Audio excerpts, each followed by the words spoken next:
여러분 누가 이런 말을 했더라고요. 세상에 있는 모든 가정은 세상 모든 가족이요. 가정은 다문화 가정이다 라는 말을 했어요. 세상에 있는 모든 가정은 다문화 가정이라는 거예요. 무슨 뜻일까요? 여러분 요새는 제법 그런 가족들이 집들이 제법 많잖아요. 특히 우리 고창 같은 지역에서는 다문화 가정이라고 해가지고 다른 지역 나라의 여자, 다른 지역 나라의 남자랑 결혼해서 사는 집을 이제 우리가 보통 다문화 가정이라고 하죠.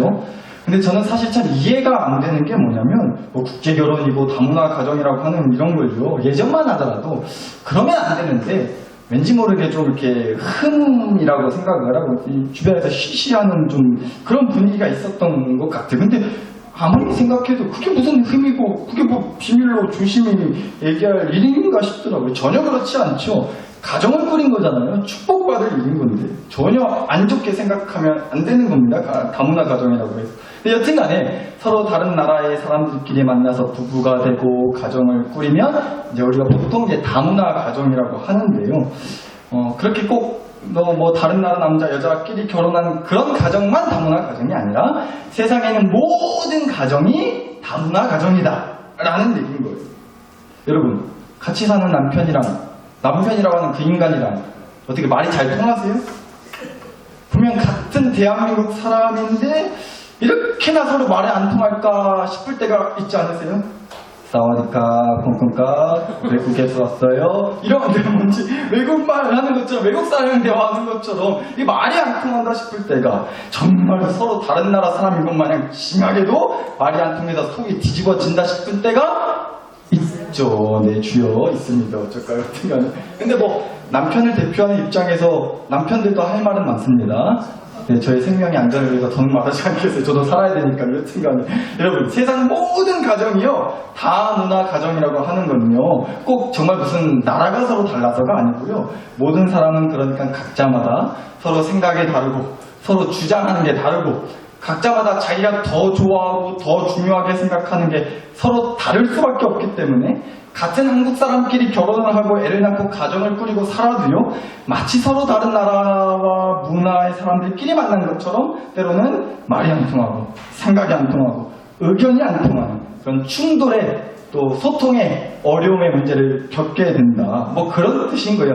모든 가정이 다문화 가정이라는 말이. 그런데 뭐 맞는 말이겠더라고요. 여러분 사실 그렇잖아요. 우리가 가족끼리 얼마나 많이 싸워요. 그쵸? 말해 뭐요 지난 한 주 동안도 아마 솔찬히 싸우셨을 것 같아요. 부부끼리 부모 자식 간에 뭐 진짜 온갖 걸로 싸우고 부딪히고 상처 주고 마음 상하고 씩씩거리게 될 때가 있다고요. 뭐 아시다시피 저희 집에 여자만 셋이 있습니다. 딸 2명에 아내는 1명. 아내는 1명이에요. 네, 아내는 1명입니다. 여하튼 여자 셋이 살다 보니까 아침마다 전쟁이에요. 뭐 때문에 그러냐면 옷 입는 것 때문에 그렇습니다. 여자애들이라서 그런지도 모르겠는데 옷 입는 것 가지고 얼마나 탈스러운지 모르겠어요. 이렇게 더운 날씨에 굳이 잠바를 입고 가겠다고 하지를 않나 뭐 청바지는 까끌까끌해서 입기 싫다고 그렇게 하질 않나 아침마다 엄마랑 이제 옷 가지고 딸들이 전쟁을 합니다. 또 거기다가요 왜 그런지 저는 정말 이해가 안 가는데 그렇게나 머리를 안 묶으려고 하는 거예요. 절대로 안 묶어요. 묶으면 머리 땡겨서 아프다고 하질 않나 뭐 머리를 묶으면 또 안 이쁘대요. 근데 저는 옆에서 그거 보면 정말 이해가 안 되고 어이가 없더라고요. 누구는 머리를 묶고 싶어도 묶을 머리가 없어 죽겠는데 이것들은 감사한 줄도 모르고 한참 보면 화딱지 나더라고요. 아무튼 그렇게 별것도 아닌 것 같은 걸로 매일같이 전쟁을 합니다. 목사내지도 똑같아요. 근데 여러분 실은 우리 모두가 다 그렇지 않냐고.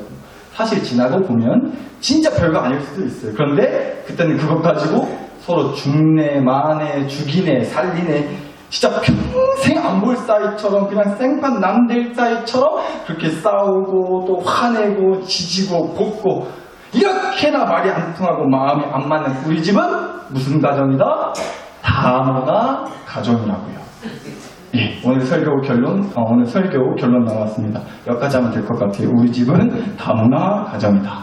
그러니까 말기 서로 못 알아먹고 서로 마음 안 통하는 가족들끼리 서로 친해지려고 막 용쓰지 마시고 그냥 포기하시고 서로 그냥 생판 남처럼 그냥 외국 사람이다. 사와디카, 콩쿠카, 외국에서 왔어요 하면서 서로 다른 나라 사람처럼 삽시다. 아멘? 이게 오늘 설교의 결론입니다. 다 함께 주여 한번 부르고 징글징글하게 안 막는 내 가족들과 좀 다문화라고 생각하고 살게 하여 주시옵소서. 주여 한번 부르고 기도하겠습니다. 주여 하고 끝내면 안 되겠죠, 진짜로? 네. 혹시 지금 또 아싸 빨리 끝난다 하고 또 기대하시는 분들께 죄송합니다. 아무리 그래도 그렇게 하고 설교 끝내면 안 되죠. 제가 밥값은 해야겠죠. 여러분 오늘 드리고 싶은 얘기는 사실 이거예요. 오늘 우리에게 주신 성경 말씀을 보시면 이런 말씀이 나와요. 부활하신 예수님께서 제자들과 또 예수님을 따랐던 많은 사람들한테 이 말씀을 끝으로 이 대사를 마지막으로 하시고 하나님 곁으로 돌아가셨어요. 사도행전 1장 8절 말씀인데요. 한번 다시 보실게요. 오직 성령이 너희에게 임하시면 너희가 권능을 받고 예루살렘과 온 유대와 사마리아와 땅끝까지 이르러내 증인이 되라고 하셨단 말이죠.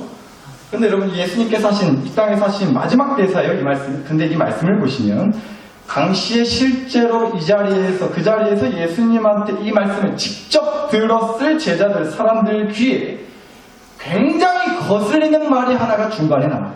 그 말이 뭐냐면 바로 사마리아라고 하는 말입니다. 전에도 몇 번 얘기 드렸지만 감사하게도 늘 까먹어 주시니까 또 얘기 드릴게요. 사마리아는 사람 이름 아니고요. 일단 지역, 땅 이름이에요. 당시 이스라엘 나라 사람들이요. 사마리아 땅의 사람들이라고 하면 사마리아 지역이라고 하면 아주 치를 떨었단 말이에요. 왜냐하면 과거에 이스라엘 나라가 북쪽 사마리아, 남쪽 유다 나라 이렇게 두 개 나라로 쪼개진 적이 있었어요. 근데 북쪽 이스라엘 나라가 북쪽 사마리아 나라가 망하게 되면서요. 그 사마리아 나라 땅에 다른 나라 이방 나라 사람들이 들어와서 눌러 앉고 살게 되면서 완전히 그 땅이 쉽게 말해서 다문화 가정이 돼버린 거예요. 그래서 이스라엘 사람들이요, 이제 시간이 지나고 나서도 사마리아 출신이라고 하면, 북쪽 나라 출신이라고 하면, 같은 이스라엘 나라, 같은 이스라엘 민족이라고 인정해주지 않았단 말이에요. 다문화 가정 출신이라고 해서 피가 섞였다 그래서 엄청 멀리하고요, 무시하고 그랬단 말이죠. 심지어는 사마리아 땅은 저주받은 땅이라고 그 땅 근처에 가지도 않았다고 해요. 어쩔 수 없이 꼭 그 사마리아 땅을 거쳐서 통과해서 가야 되는 경우면요, 차라리 며칠이 더 걸리더라도 그 사마리아 땅을 피해서 그냥 삥 돌아가지고 갈 정도, 그 정도로 이 사마리아라고 하면 아주 그냥 질색을 하고 치를 떨었다고 합니다. 그런데 우리 예수님이 부활하시고 나셔서 이제 제자들과 마지막 인사하시고 또 예수님을 따랐던 수많은 사람들에게 마지막 명령을 하시는데 이렇게 얘기하셨다는 거예요. 그 사마리아에게도 가서 예수님의 증인이 되리라 라고 하셨단 말이죠. 그 사마리아 얘기를 하셨다는 거예요. 거기다가 특별히 사마리아 땅에까지도 가서 예수님에 대한 얘기를 해주고 전도하는 예수님의 증인, 복음의 증인, 신앙의 증인이 되라고 말씀하셨다는 거죠. 이 얘기가요, 그냥 별 생각 없이 그냥 듣는 얘기일 수 있지만 당시 이스라엘 사람들한테는 도저히 납득할 수 없고 아멘할 수 없는, 받아들일 수 없는 말씀이었다는 거죠. 아마도 이 당시에 이 얘기를 직접 들었을 사람들이요, 예루살렘과 온 유대 땅에 가서 예수님의 증인이 되리라 라고만 하셨다면 아멘 했을 거예요. 예루살렘과 온 유대와까지만 하셨을 때만 하더라도 이 사람들 목구멍에 아멘 소리가 탁 걸쳤을 거예요. 그런데 대뜸이어서 사마리아 얘기가 나오니까 아멘 소리가 쏙 들어가지 않았을까 싶더라고요. 그 정도로 사마리아 땅을 싫어했다고 해요. 그렇게나 싫어 죽겠는 사마리아 땅에 가서 그 사람들한테 복음이라고 하는 그 좋은 얘기를, 그 귀한 선물을 전해준다는 게 이 사람들은 생각하기도 싫은 일이었을 거란 말이죠. 그런데 여러분, 우리도 사실 그렇지 않나요? 여러분, 만약에 예를 드는 겁니다. 만약이라고 했어요. 정말 만약이에요. 여러분이 여기 앞에 서 있는 목사를 정말 너무나도 심하게도 싫어한다고 예를 들어서 한번 얘기해 볼게요. 알아요? 저 무진장 좋아하시는 거. 그래서 강의 목사를 싫어한다는 상상을 한다는 게 엄두도 안 난다 하실 줄 알아요. 그쵸? 네. 좋아는 하는데 무진장까지는 아닌데 이해하시는 거예요. 하여튼 여러분 알겠어요. 만약에 예를 들어서 여러분이 목사인 저를 너무너무 싫어한다고 분위기 보니까 예를 굳이 안 들어도 될 것 같은데 몇 분이 진짜 싫어하시는 것 같아서 그렇게 예를 들어볼게요. 근데 만약에 여러분 집에 누가 떡을 진짜 한 보따리 갖다 준 거예요. 먹으라. 그런데 내가 아무리 떡이라면 환장하는 떡귀신이라고 해도 이게 혼자 우리 집이 먹기에는 너무너무 많이 줘버렸어요. 나중에 뒀다가 먹어야지 하고 냉장고에 쑤셔놓고 얼려둬야지 하고 냉동실에 쑤셔놔도 이게 너무 많이 감당이 안 될 정도로 많은 거예요, 양이.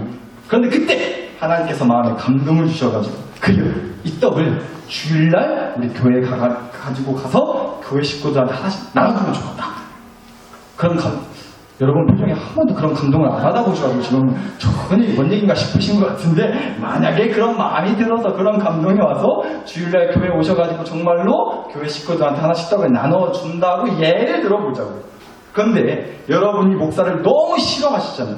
예를 들어서라고 했어요. 자꾸 그런 표정 지으시면 진짜 삐질 겁니다. 저 진짜 예를 들어서 여러분 저를 싫어한다고 해볼게요. 여튼 목사가 너무너무 꼴보기 싫어가지고 교회 식구들한테는 다 떡을 나눠줬는데 목사한테만큼은 그 떡을 주기가 싫은 거예요. 그런데 제가 떡을 나눠주시려고 하는 여러분 앞에서 너무도 기대에 찬 눈빛으로 떡을 사모하고 떡을 간구하고 떡을 주시옵소서, 떡을 주실 줄 믿습니다. 그렇게 떡을 부르짖으면서 기도하는 눈빛으로 떡 받을 준비를 하고 있다면 여러분 앞에서 여러분이 그럼 목사한테 떡을 주시겠어요? 안 주시겠어요? 저요. 여러분이 목사를 너무너무 싫어한다고 했을 때, 그런데 목사한테 떡을 줘요? 안 줘요? 저요. 엄마 몇 분은 진짜 싫어하시는 것 같아요. 떡 주실 거죠? 네, 감사합니다. 근데 혹시 또 미운 놈 떡 하나 더 준다 해도 주는 건 아니죠? 네, 아니실 줄 믿습니다. 또 뭔 얘기냐 갑자기. 뭐 진짜 떡을 달라는 것이냐, 나사로비의 목사는 데리고 떡 달라고 협박하는 목사라고. 절대 그런 얘기 아닙니다. 물론 주시면 거절은 안 합니다. 밖에는 봤는데 여튼 우리가 그렇지 않냐는 거예요. 좋은 거면 좋은 거일수록 어때요? 내가 정말 너무 싫어 죽겠는 그 사람한테는요, 아무리 그게 한 보따리 있어도 남는다 하더라도 주고 싶지가 않잖아요, 솔직히. 차라리 버리면 버렸지. 내가 평소에 그렇게 징그럽게도 싫어하고 미워하고 꼴보기 싫어했던 그 인간한테는 절대로 좋은 거 주기가 싫잖아. 또 저만 나쁜 놈이에요? 우리 솔직히 그렇지 않냐고요. 근데 나쁘고 자식은 솔직히 진짜 그런 마음 들잖아요. 예수님께서요, 사마리아 땅에 가서 예수님의 증인이 되라고 말씀하셨어요. 가서 그 땅에도 복음을 전하고 예수님 믿고 구원받을 수 있게 해줘라, 힘써라, 그렇게 말씀하셨다고요. 그런 말씀을 들은 제자들, 사람들의 마음도 크게 다르지 않았을 거라고 저는 본다고요. 가뜩이나 이 사람들이 그랬어요. 앞전의 말씀을 보시면 6절입니다. 6절 읽어드릴게요. 그들이 모였을 때에 예수께 여쭈어 이르되 주께서 이스라엘 나라를 뭐하시니? 회복하시니 이때니까? 라고 질문했단 말이죠. 그 질문에 대한 대답이 방금 오늘 주신 8절 말씀이에요. 그러니까 일단 보세요. 자기들을요, 로마 나라의 지배에서 구원해 주실 분이라고 철석같이 믿었던 예수님이 십자가에서 정말 너무도 어이없고 허무하게 그냥 죽어버리셨어요. 그래서 예수님에 대한 기대와 소망이 하루아침에 무너졌던 인간들이요, 놀랍게도 예수님이 정말로 3일 만에 다시 부활하셔서 짜증나고 자기들 앞에 다시 나타나 주시니까 이 인간들이 또 기대와 소망을 품게 된 거예요. 이분이 진짜 찐이셨구나. 진짜 참말로 보통 분이 아니셨구나. 진짜로 죽었다가 다시 살아나셨는데, 그런 분이라면 우리 이스라엘 나라를 진짜로 이제는 이 로마 나라에서부터 해방시켜 주실 수 있겠구나. 예수님, 그날이 오늘이에요. 우리 어떻게 홈이랑 국경이 챙깁니까? 우리 싸우러 나가면 돼요? 오늘이 그날입니까? 라고 하는 기대와 부푼 마음을 가지고서 예수님께 이스라엘 나라를 회복하시니 이때니까? 라고 질문했단 말이죠. 그런데 돌아온 예수님의 대답은 뭐였어요? 예수님이 하신 대답은 예루살렘과 온 유대와 사마리아와 땅끝까지 가서 예수님의 증인이 되라 하셨다고. 한마디로요, 나 잘 되는 거 신경 쓰지 말고 평소 싫어했던 남 잘 되는 거에 힘쓰라는 얘기를 하셨단 말이에요. 네 입에 떡 들어가는 거 챙기지 말고 평소에 미워 죽겠던 네 가족, 그 사람, 그 영혼의 떡 하나 더 챙겨줘라, 이런 말씀 하신 거예요, 예수님. 그러니까 일단요, 하여튼 예수님은 우리랑 징하게 안 맞아요. 예수님이 하나님이 우리랑 다문화 가정이라고요. 너무 안 맞고 솔직히 너무 안 통하고요, 너무 서로 가는 방향이 달라요. 우리랑 하나님이요. 하면 원수를 사랑하라고 하시질 않나, 인내하고 용서하고 사랑하고 품어주라고 하시질 않나. 하여튼 나는 하나님이랑은 잘 안 맞는다고, 교회랑은 안 맞는다고, 내가 그래서 하나님 믿어줄래도 영 믿기가 싫다고 그래서. 오케이, 좋아요. 그 마음 저도 충분히 이해한다고. 그런데 우리가 이 말씀 좀 함께 보시자라는 겁니다. 말씀 다시 보실게요. 1장 8절. 오직 성령이 너희에게 임하시며 너희가 권능을 받고, 여기까지. 이 말씀이 먼저예요. 여러분, 우리 하나님이요, 우리한테 무턱대고 우리가 할 수 없는 거, 우리가 하기 싫은 거 하라고 시키시는 그런 무책임한 분이 아니시라는 겁니다. 말씀 보시면 분명 이렇게 시작한단 말이죠. 오직 누가 너희에게 임하시면이라고 했어요? 성령이 너희에게 임하시면. 그리고 그러면 너희가 뭐를 받고? 권능을 받고 라고 하셨단 말이죠. 자, 여러분 잘 보세요. 이게 순서라는 겁니다. 먼저 성령 하나님이 나한테 임하시고, 그래서 그 성령 하나님이 주시는 권능을 받는 것, 그게 먼저라는 거예요. 그런데 여러분, 이 말씀이요, 별거 아닌 것 같아도 정말 되게 별거인 말씀입니다. 특별히 이 당시 이 말씀을 직접 들었을 예수님의 제자들한테는 굉장히 충격적인 말씀이었어요. 왜냐하면 이 당시 성령 하나님의 권능, 능력을 받는다는 건요, 정말로 하나님의 특별한 선택을 받은 사람만, 어떤 한 사람만 받을 수 있는 거라고 믿어왔었거든요, 사람들. 구약시대에는 그래서요, 하나님이 세우시는 왕이나 선지자, 제사장, 뭐 이런 사람만 받을 수 있는 게 성령 하나님의 권능이었단 말이에요. 이스라엘 나라의 두 번째 왕이었던 다윗 왕한테도 그랬어요. 사무엘상 16장 말씀 한번 읽어드릴게요. 사무엘이 기름불병을 가져다가 그의 형제 중에서 그에게, 다윗을 얘기하는 겁니다. 다윗에게 부었더니 이날 이후로 다윗이 누구에게? 여호와의 영에게 크게 감동되었다고 나옵니다. 말씀에서 나오는 여호와의 영이 바로 성령 하나님을 얘기하는 거예요. 그런데 다윗에게 여호와의 영, 성령 하나님이 임했다는 겁니다. 그래서 다윗이요 권능을 받고 이스라엘 나라의 왕이 된 거예요. 그러니까 이렇게요 성령 하나님이 임하시고 그래서 권능을 받고 이런 게 정말로 특별하게 선택을 받은 한 사람에게만, 어떤 한 사람에게만 주어지는 거라고 생각을 했었단 말이죠. 그런데 예수님이 그 성령 하나님을, 그리고 성령 하나님이 주신 그 권능을요 예수님을 따르는 제자들한테, 사람들한테 다 주셨다는 거예요. 여러분, 저는 이게 이렇게 다가왔어요. 여러분, 다시 얘기 드리지만 하나님 입장에서 봤을 때 오히려 우리가 다문화 가정일 수 있어요. 진짜 온갖 세상 것이 다 섞여 있는 다문화 가정이라고요. 하나님 입장에서는 우리가 외국 사람일 수 있다는 거예요. 완전히 다른 나라 사람인 거예요. 온갖 죄의 피가 섞여가지고요. 하나님이 도저히 같은 나라, 같은 백성이라고 할 수 없을 정도로 하나님 입장에서 우리를 보실 때 우리가 다문화 가정, 함께 어울릴 수 없는, 감히 하나님과 섞일 수 없는 그런 다문화 가정이란 말이죠. 그런데 보시자고요. 하나님이 먼저 그런 우리에게 찾아와 주셨다는 겁니다. 성령 하나님이 찾아와 주셔서 우리 안에 임해 주시고 우리에게 권능을 주셨다라는 겁니다. 그래서 뭐 능력을 받고 우리도 왕이 되고 대단한 일을 하게 된다, 뭐 그런 얘기를 하려는 게 아니고요. 핵심은 여기에 있어요. 그러니까 하나님 입장에서는 솔직히 전혀 만족스럽다 할 수 없는 우리한테, 하나님 입장에서는 솔직히 완전 하나님 마음에 쏙 들 정도로 마음에 든다 할 꿀떡이 하나도 없는 우리한테 성령 하나님이 먼저 우리에게 임해 주시고 함께 해주신다, 능력을 주신다. 이게 핵심이라는 겁니다. 그러니까 보세요. 하나님은 무턱대고 시키시는 분은 아니라니까요. 우리한테 어려운 일, 하기 싫은 일 그냥 무턱대고 시키시는 분이 아니란 말이에요. 무턱대고 우리한테 야, 네가 싫어하는 그 인간한테도, 그 사마리아 땅에도 가라. 네가 싫어 죽겠는, 미워 죽겠는 가족한테, 그 사람한테, 그 영혼한테 복음을 전해라. 무턱대고 이 어려운 일을 그냥 시키지 않으신단 말이죠. 일단은요, 그 전에 먼저 하나님이 우리한테 그 어려운 일 하는 걸 보여주셨단 말이에요.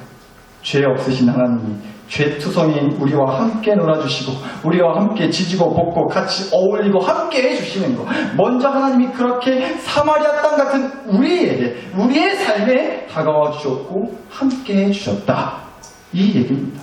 하나님이 먼저. 여러분, 교회에서 흔히 말하는 거룩하다, 거룩이란 말 자주 써요. 거룩이라는 말이요, 원래 성경에서의 정확한 뜻으로 하자면 구별이라는 뜻을 갖고 있다고 제가 여러 번 얘기 드렸습니다. 거룩은 구별이라는 뜻을 갖고 있다고. 그러니까 뭐 거룩하다 할 때 그 거룩이요, 뭐 기도를 하루도 빠지지 않고 매일같이 10시간씩 했다. 그래서 목소리가 쉬가지고 할렐루야 믿습니다 아멘, 거룩하시다고. 물론 뭐 그것도 뭐 거룩이죠. 구별되게 기도도 많이 하고 예배도 빠지지 않고, 물론 그것도 구별되게 사는 거룩의 모습이라고 할 수 있어요. 근데 그런 건요, 정확히 얘기하자면 거룩이라는 표현보다는 경건이라는 표현이 더 맞는 거고요. 정확하게 거룩이라는 건요, 구별되게 사는 걸 거룩이라고 하는 거예요. 삶의 방향과 가치와 태도가 뭔가 구별되게 다른 거, 구별되는 걸 거룩이라고 한단 말이죠. 그런데 헷갈리시면 안 돼요. 거룩은요, 구별이지 구분이 아닙니다. 이거 헷갈리시면 안 된다고. 거룩은 구별이지 구분이 아니라고. 구별, 구분, 같은 말 같은데 다른 말입니다. 예를 들어서 이런 거예요. 자, 여러분 좋아하시는 거. 네, 여러분. 이 파란 거. 이거는 얼마짜리죠? 10,000원. 10,000원짜리. 노란 거. 이건 얼마짜리예요? 5만원. 자, 보세요. 여러분, 그러니까 평소에, 나 눈이 안 좋다고, 잘 안 보인다고 했던 거 다 거짓말한 거 저보고 듣겠습니다. 바로 앞에 있는 성경책 글자도 안 보인다 하시면 요 멀리 있는 거 어찌 그렇게 잘 보인다 하실지 몰라. 여튼 지금 설교 시간 중에 여러분 눈빛이 제일 반짝반짝 거리고 있습니다. 좋아요. 여러분, 만약에 누군가가 나한테 5만원짜리, 만원짜리 보여주면서 이 둘 중에 하나 가지라고, 고르라고 그렇게 한다면 여러분, 둘 중에 어떤 거 고르시겠어요? 요 놈 고르시겠어요? 요 놈 고르시겠어요? 5만원. 요 놈 고르시죠? 노란 놈? 네. 우리 누구나 다 5만원짜리 고를 거예요. 왜요? 만원짜리보다 5만원짜리가 더 비싼 거잖아요. 더 가치 있는 거라고 우리가 생각을 한다고. 5배잖아요. 5만원인데. 근데 여러분, 이런 거예요. 제가 중간에 가운데 선을 그어놨습니다. 만원짜리와 5만원짜리는 서로 구분되는 거예요. 만원짜리가 5만원짜리한테 자리 넘보면서 같이 놀자고 할 수 없어요. 어디 5만원짜리 형님들 노는데 만원짜리가 끼냐고. 새파란 놈이. 그러면서 넘볼 수 없다고요. 분명히 선을 긋고 나눠진단 말이죠. 구분된다라는 겁니다. 근데 여러분, 이것도 한번 봐주세요. 짜잔. 자, 여러분, 이거 얼마짜리예요? 파란 거? 10,000원짜리입니다. 이거 얼마짜리인지 혹시 보이실까요? 100만원. 100만원! 확실히 님들 좋으시다니까요. 100만원짜리 수표 가지고 왔습니다. 다시 질문 드려볼게요. 둘 중에 하나 드릴게요. 어떤 거 갖고 싶으세요?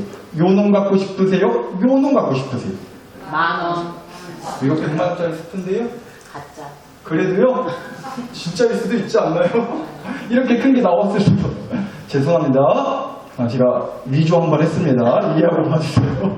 여러분, 당연히 이게 100만원짜리 수표든 1000만원짜리 수표든 1억짜리든 당연히 둘 중에 하나 고르라면 누구라도 뭐 고를까요? 요놈 10,000원짜리 고를 거예요. 왜요? 이건 진짜예요? 가짜예요? 가짜죠.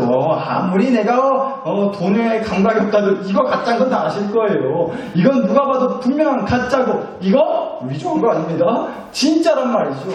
따라서 우리는 100만원짜리 수표라도 가짜인 것이 아니라 진짜인 만원짜리를 고를 거라고요. 그런데 여러분, 이 둘도 가운데 제가 선을 그어놨습니다. 여러분, 이건 구분되는 게 아니고 바로 구별되는 거예요. 무슨 얘기 드리려는 거냐면요. 그러니까 구분은 서로 다른 걸 구분하는 거고요. 구별은 아예 다른 걸 구별하는 거예요. 중요합니다. 구분은요, 서로 다른 걸 구분하고 선 긋는 거고요. 구별은 아예 다르다고 선을 긋는 거예요. 진짜냐, 가짜냐를 가지고서 아예 다르니까 너는 감히 나랑 어울릴 수 없다, 낄 수 없다, 여기서 넘어오지 마라, 너는 가짜다, 나는 진짜. 이게 구별이고, 그게 거룩이라는 겁니다. 그런데 여러분, 잘 보세요. 거룩하신, 구별되시는 우리 하나님께서요, 우리를 가짜들이랑 구별되게 해주시려고 선을 넘고 우리한테 와주셨단 말이에요. 먼저 하나님이 그렇게 다가와 주셨다고요, 우리한테. 진짜와 가짜가 섞여있는 다문화 가정인 우리한테요, 진짜이신 하나님이요, 그래서 구별되시는 하나님이요, 나는 하나님과 나 사이에 구별되는 선을 넘어서 우리한테 다가와 주셨단 말이죠. 왜요? 우리에게 진짜가 뭔지, 뭐가 진리인지 그거 구별하게 해주시려고요. 이게 거룩이라는 거예요. 다르다고, 너랑 나랑 다르다고 선 긋고 멀리하고 얼씬도 못하도록 구분하는 게 거룩이 아니고요, 뭐가 진짜고 뭐가 가짜인지를 구별하게 해주는 거, 이게 거룩이라는 겁니다. 그런데 거룩하신 하나님이요, 그 선을 먼저 넘어서 성령 하나님을 우리에게 보내주셨습니다. 세상에 수많은 가짜들, 영원할 거라고 착각하게 만드는 가짜들과 구별되는 진짜 행복, 영원한 행복을 우리한테 알게 해주시려고, 그러시려고 거룩하신 하나님이 먼저 선을 넘어서 우리에게 찾아와 주셨단 말이에요. 그리고 나서 우리한테 말씀하시는 거예요. 사마리아 땅에 가서도 선을 긋고 구분 지어서 거기는 우리가 싫어하는 땅, 우리가 어울릴 수 없는 인간들이라고 선을 긋고 구분 짓지 말고 사마리아 땅에도 가서 예수님 얘기해 주라고. 뭐가 진짜인지 구별할 수 있도록 도와주라고.